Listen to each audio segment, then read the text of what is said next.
Do you even know how fast you can play the guitar? Most people want to get faster, but unless they know exactly how fast they can currently play, they're not going to be able to improve it. So I'm going to show you, one, how you can actually measure your speed, and then two, a number of different exercises that you can do to improve it. If you're a beginner and you're new to metronome practice, this is going to be an amazingly helpful video. And for the more experienced players, it's definitely going to be worth checking out because the principles are the same whether you're a total beginner or whether you've been playing for several months or even years. If you're ready, let's get into it. So what you're going to need to do is have access to a metronome. Whether you download an app or you have a physical metronome, it doesn't really matter. But the first thing we actually need to do is get used to playing in time with a metronome. What I recommend is that you set a metronome to 60 beats per minute and you first take as long as you need just to practice vocalizing or clapping in time with a metronome.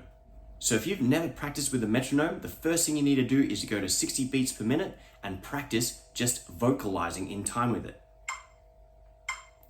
Click, click, click, click, click. Now that might seem silly, but if you can't make a sound or a click or a simple movement in time with the metronome, you're going to have no chance of being able to coordinate something complex like guitar in time with the metronome. But once you get the hang of saying click or making a sound, try and clap along with it.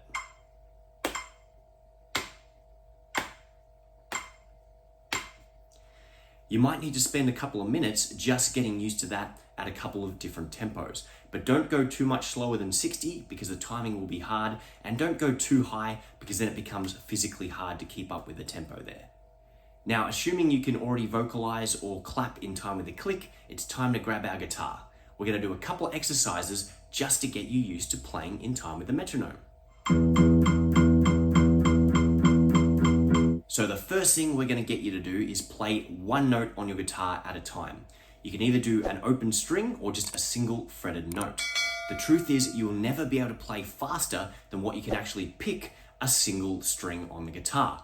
So unless we practice building up the speed of our picking hand and measuring how fast we can just pick, we're never going to be able to play faster, and there's no point adding in our fretting hand. What you're going to do for this exercise, starting at 60 beats per minute, is you're going to play one note per click in time with the metronome. If you can do this 5 to 10 times in a row, then you can increase the tempo of the metronome. I generally recommend 5 beats per minute at a time. Let's put on the metronome and I'll show you how this goes. Here we go at 60 beats per minute.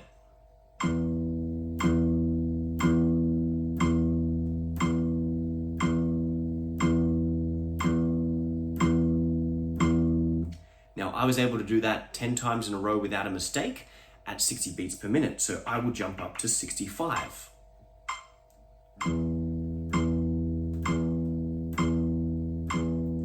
I was able to do that 5 times in a row. I'm going to jump up to 70. And if I keep doing every one 10 times, it's going to take much longer and this will blow the time of the video well and truly out. So what I want you to do at home, if you want to be really strict with it, go for 10 correct playthroughs. If you want to be a little bit more casual, go for 5. But you only need to invest a huge amount of time in the first practice session. You need to find your maximum speed on day 1, and that's going to take a little bit more time up front. But once you've found it, then we've got a number to work with and we don't need to invest as much time up front. So bear with me. But for this video, I'm going to say go for 5 in a row. So I've done 65 now. We're going to go up to, I can't remember if I did 65 or 70 yet, but now I'm at 75.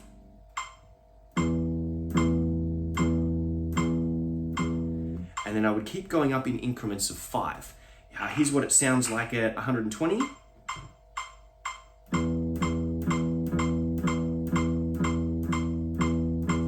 And we'll shoot for 200.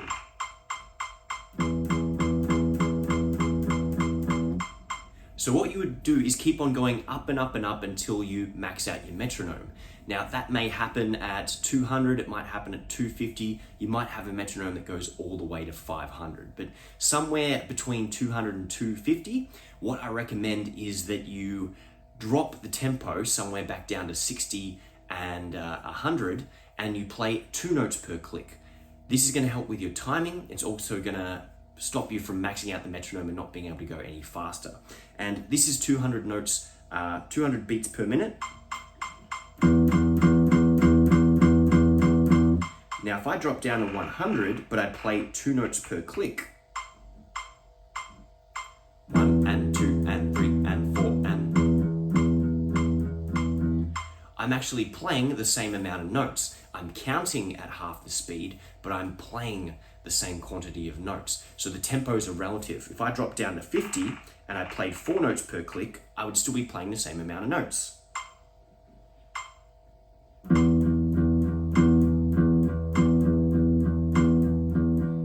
So there is the exercise. What you need to do is, in the beginning, just focus on downstrokes, do at least 5 correct playthroughs in a row, and then go up by 5 BPM.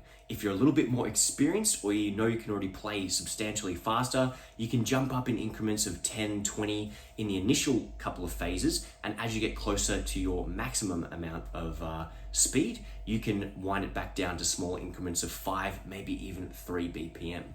But what happens with this exercise is on day number 1, we are just finding the maximum speed at which we can play this.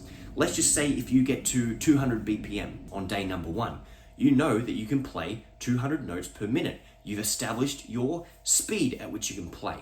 Now, just like the gym, in the first session, we want to establish how strong we are, how much weight can we lift.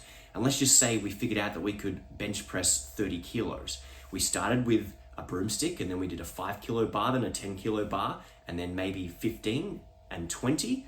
The bars come at 20 for those of you who do lift.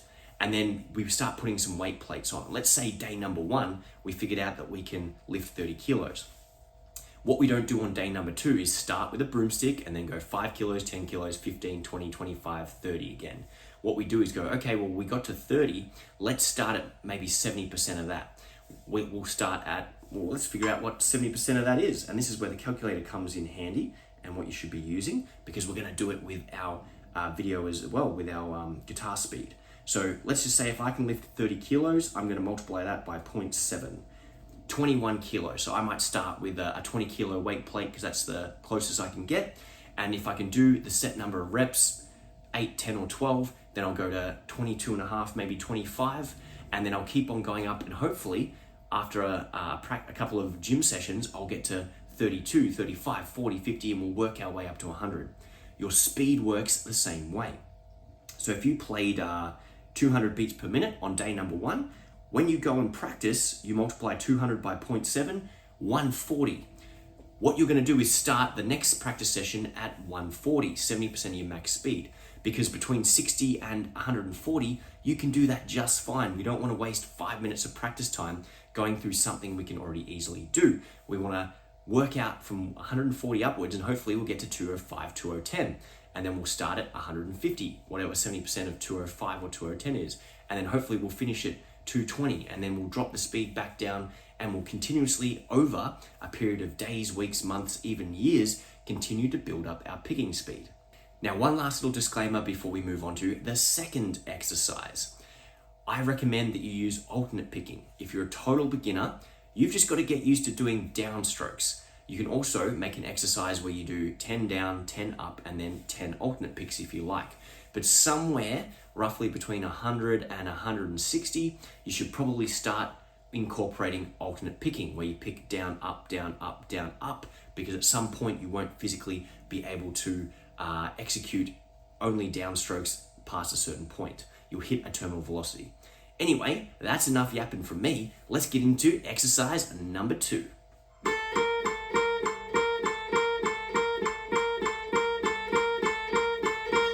So for exercise number 2, we're going to be playing 2 fingers on a single string. We're going to play fret number 5 on string 1 and fret number 6 on string 1 with our first finger and our index finger, like this. In the previous exercise, I said you're never going to be able to play faster than what you can pick on an individual string. Subsequently, continuing on with that idea, we're never going to be able to play faster on multiple strings than what we can play on a single string. And in terms of measuring our fingers, our index finger and our middle finger are going to be the easiest to coordinate and build up speed with. So we're going to go through the exact same process as before. We're going to start at 60 beats per minute, and we're going to play the exercise at least 5 times in a row correctly.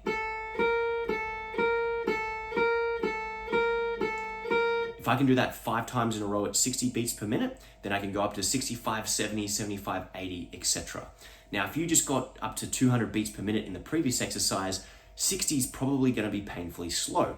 But if you've never actually done any metronome practice before, you got to go right back down to the lower speed and work your way up. So let's take a look at this exercise at a couple of different speeds.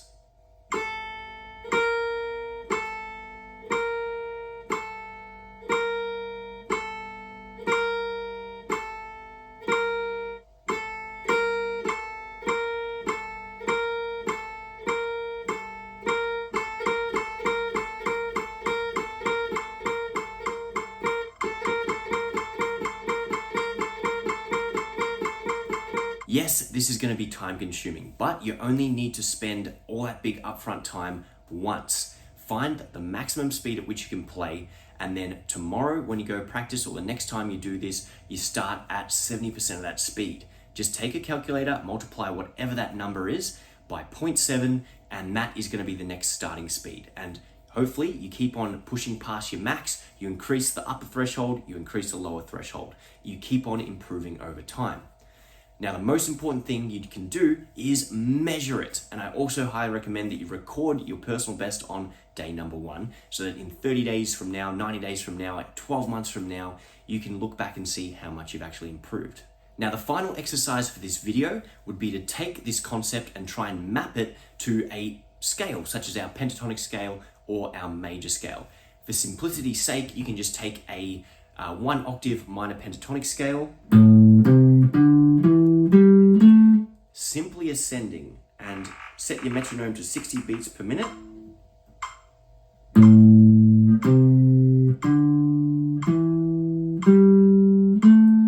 And every time you can play that 3 times in a row without a mistake, then you can push to 65, 70, 75, 80. What you would expect is that the first exercise, picking on a single string, is going to be the fastest you can go. Then the second exercise, 2 fingers on a single string, is going to be roughly 80% of that. And then if we learn a pentatonic scale and map these exercises and the finger patterns to that scale, that's going to be 80% of whatever exercise number 2 was. And we just forever keep on increasing the time and the tempo. So in terms of what to practice and what to do from here, I highly recommend that you print out a practice log and you track your progress over time. I currently have a 30-day technical transformation program that I'm using to help my guitar students build speed. You can access that for free at the link above or the link I put in the description. And what that does is it gives you 10 exercises that you can use to build speed over a 30-day period. It's a great concept. I'll make another video about that. But as a beginner, you can use the practice log from that with the 3 exercises we've talked about today. If you're an intermediate or an advanced player, this is the kind of stuff that a high-performance gym coach would use to train an Olympic athlete, but for your guitar playing. And I'm taking you through 5 of the best speed building exercises and 5 exercises that you should be doing from day 1 of guitar to the day that you stop playing, hopefully the day you die there, without putting it too much of a grim spin on what we've got here. But the whole approach to guitar practice that many people take is incorrect, because they're always looking for a new exercise to solve a problem and make everything tie together. In my 30-day program, I give you 10 exercises that you can use from day 1 to day 1,000 or day 10,000, and you're going to be measuring your progress over time and improving every single time that you play those. So if you're interested, hit up my Total Guitar Transformation program. It's absolutely free, and it's got great resources, including that practice log. Anyway, that's it for me today. Thank you for your patience. If you found it helpful, make sure you subscribe for more. And if you know someone who sucks at guitar, share this video with them, because it's going to help them out a lot. That's all from me. Bye-bye for now.